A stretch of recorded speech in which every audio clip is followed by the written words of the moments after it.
आइए इस बात को हम लोग क्वेश्चन के फॉर्म को, इसे हम लोग को एक डाटा, एक फ्लो चार्ट के फॉर्म से समझते हैं। क्वेश्चन का सेकेंड भाग को हम लोग एक फ्लो चार्ट बनाकर समझते हैं। क्वेश्चन का सेकेंड भाग कहता है कि जब हमें किसी भी आयनिक सॉलिड का रेडियस रेशियो पता चल जाए तो हमें उसका स्ट्रक्चर भी कैसे पता चल जाता है, मतलब रेडियस रेशियो वैल्यू के हेल्प से कैसे हम किसी कंपाउंड का स्ट्रक्चर पता कर सकते हैं। तो यहां मैंने 4 कॉलम क्रिएट किया, ध्यान दीजिएगा स्टूडेंट, 4 कॉलम मैंने यहां पे क्रिएट किया। यहां पर मैं लिखूंगा रेडियस रेशियो, तो डायरेक्ट मैं सिंबल लिख रहा हूं R+/R-, इसका मतलब हो गया रेडियस रेशियो।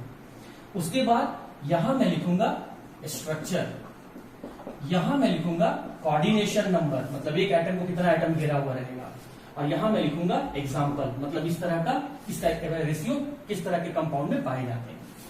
अगर रेडियस रेशियो का वैल्यू 0.155 से कम है, वैल्यू तो हमेशा 1 से कम ही रहेगा, तो मान लेते हैं स्टूडेंट कि वैल्यू 0.155 से कम होगा। फिर और क्या क्या वैल्यू हो सकता है, 0.155 से 0.225 के रेंज का होगा, फिर उसके बाद 0.225 रेंज से लेकर आपका 0.414 रेंज तक का होगा रेडियस रेशियो, या फिर 0.414 से 0.732 के रेंज का होगा, या माइनस नहीं, यहां से वहां तक ये रेंज को बता रहा है, या फिर 0.732 से लेकर ऑलमोस्ट 1 तक के रेंज का होगा। तो आपको पता होगा स्टूडेंट, मैंने आपको अभी अभी ये चीज बताया था और दिमाग में आपको रखना है कि जब रेडियस रेशियो का वैल्यू 0.155 से कम होगा तो ऐसे कंपाउंड का जो स्ट्रक्चर होता है वो आपका लीनियर होता है, वो आपका लीनियर होता है। उसके बाद भी ध्यान दीजिए यहां पे, जब किसी भी आयनिक सॉलिड का रेडियस का रेशियो 0.155 से 0.225 तक का रेंज का होता है तो उसका जो शेप होता है, सॉरी स्ट्रक्चर होता है, वो होता है आपका ट्राइगोनल प्लेनर।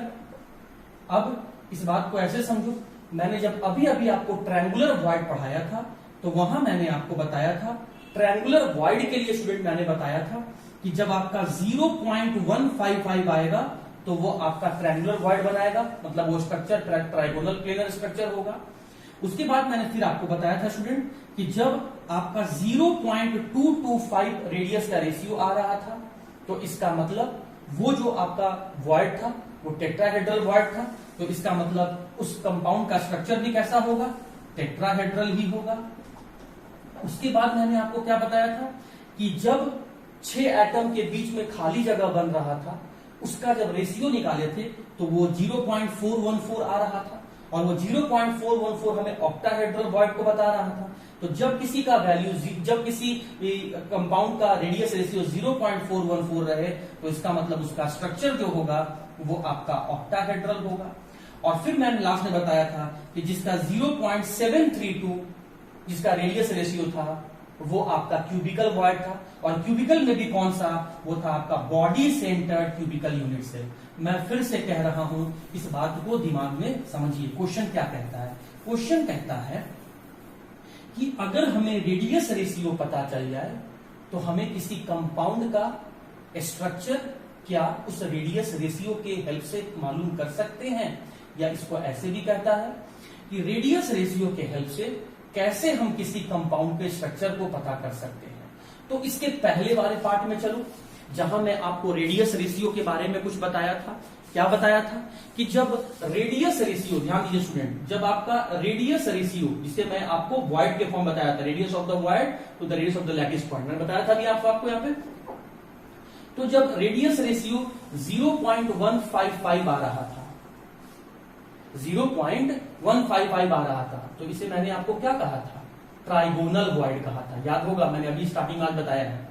उसके बाद जब यही रेडियस रेशियो आपका 0.225 आ रहा था तो इसे हम लोग टेट्राहेड्रल वॉइड कह रहे थे।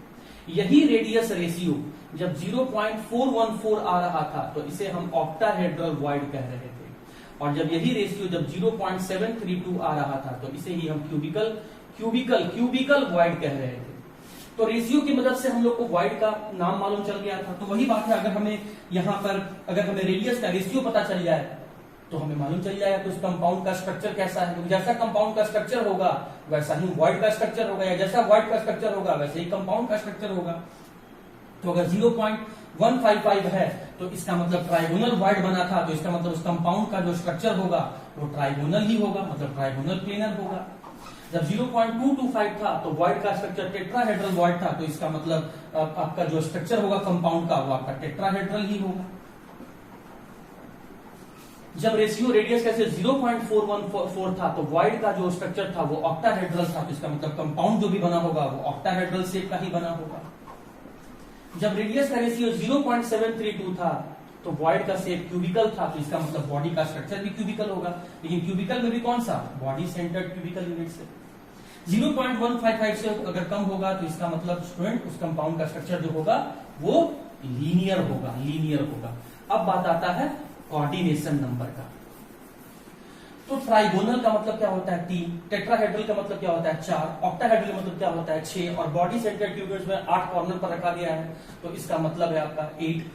लीनियर का मतलब अगर लीनियर स्ट्रक्चर है तो इसका मतलब वहां पर कोऑर्डिनेशन नंबर 2 होगा। मतलब एक एटम को, जैसे ये देखिए, एक एटम को 2 अलग अलग एटम टच कर रहे हैं, तभी हम लोग कहेंगे कि वो लीनियर है, लीनियर है, लीनियर है।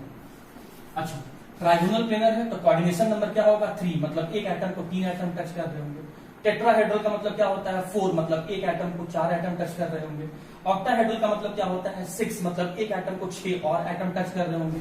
और यहाँ पर आपका कोऑर्डिनेशन नंबर होगा 8, मतलब अगर बॉडी के सेंटर पर है तो 4 ऊपर से और 4 नीचे से टच कर रहे होंगे, तो कोऑर्डिनेशन नंबर हो गया 8।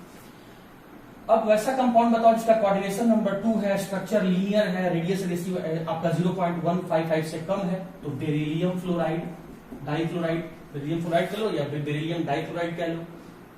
BeF2 में क्या होता है स्टूडेंट, Be सेंटर पर है और फ्लोरीन जो है वो टर्मिनल एलिमेंट है। तो देख सकते हैं एक बेरिलियम के एटम को 2 फ्लोरीन का एटम टच कर रखा है और दोनों फ्लोरीन का एटम 180 डिग्री पर है, इसलिए स्ट्रक्चर इसका लीनियर है। और जब बेरिलियम कैटायन का रेडियस और फ्लोरीन अनायन का रेडियस का रेशियो निकाला गया तो ये आपका 0.155 से कम ही आएगा, है ना। उसी तरीके से स्टूडेंट, उसी तरीके से ट्राइगोनल प्लेनर वाले की बात करें तो यहां पर आएगा B2O3, बोरोन ट्राइऑक्साइड इसका नाम है। कि बोरोन ट्राइऑक्साइड में क्या देखा गया है कि एक बोरोन को एटम को 3 ऑक्सीजन के एटम टच करके रखते हैं, और वो बोरोन से ऑक्सीजन एटम कैसे अरेंज है, ट्राइगोनल प्लेनर स्ट्रक्चर बना के अरेंज है। बोरोन का रेडियस और ऑक्सीजन का रेडियस, जब इनके रेडियस का रेशियो निकाला गया तो वो 0.155 से 0.225 के रेंज का आया। उसी तरीके से कोऑर्डिनेशन नंबर 4 हो, स्ट्रक्चर टेट्राहेड्रल हो और रेडियस रेशियो इस रेंज का हो, तो उसका एग्जांपल है आपका जिंक सल्फाइड। ठीक है। 6 अगर कोऑर्डिनेशन नंबर है, ऑक्टाहेड्रल शेप है और इसका रेडियस रेशियो इस रेंज का है, उसका एग्जांपल है NaCl। इसका कहने का मतलब बहुत इंपॉर्टेंट है, ये तो आपके एग्जाम में आया हुआ क्वेश्चन है कि एक क्लोरीन के एटम को 6 सोडियम घेर के रखता है, मैं प्रूव भी करूंगा।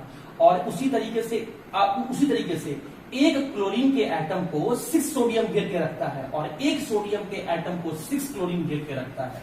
मैं क्या बोल रहा हूं, एक क्लोरीन के एटम को 6 सोडियम घेर के रखा या फिर एक सोडियम के एटम को 6 क्लोरीन घेर के रखा, इसीलिए कोऑर्डिनेशन नंबर 6 है। शेप ऑक्टाहेड्रल है और रेडियस रेशियो इसका है, मतलब सोडियम कैटायन का रेडियस और क्लोराइड अनायन का रेडियस का जब रेशियो निकालेंगे तो ये इसी रेंज के बीच का आएगा।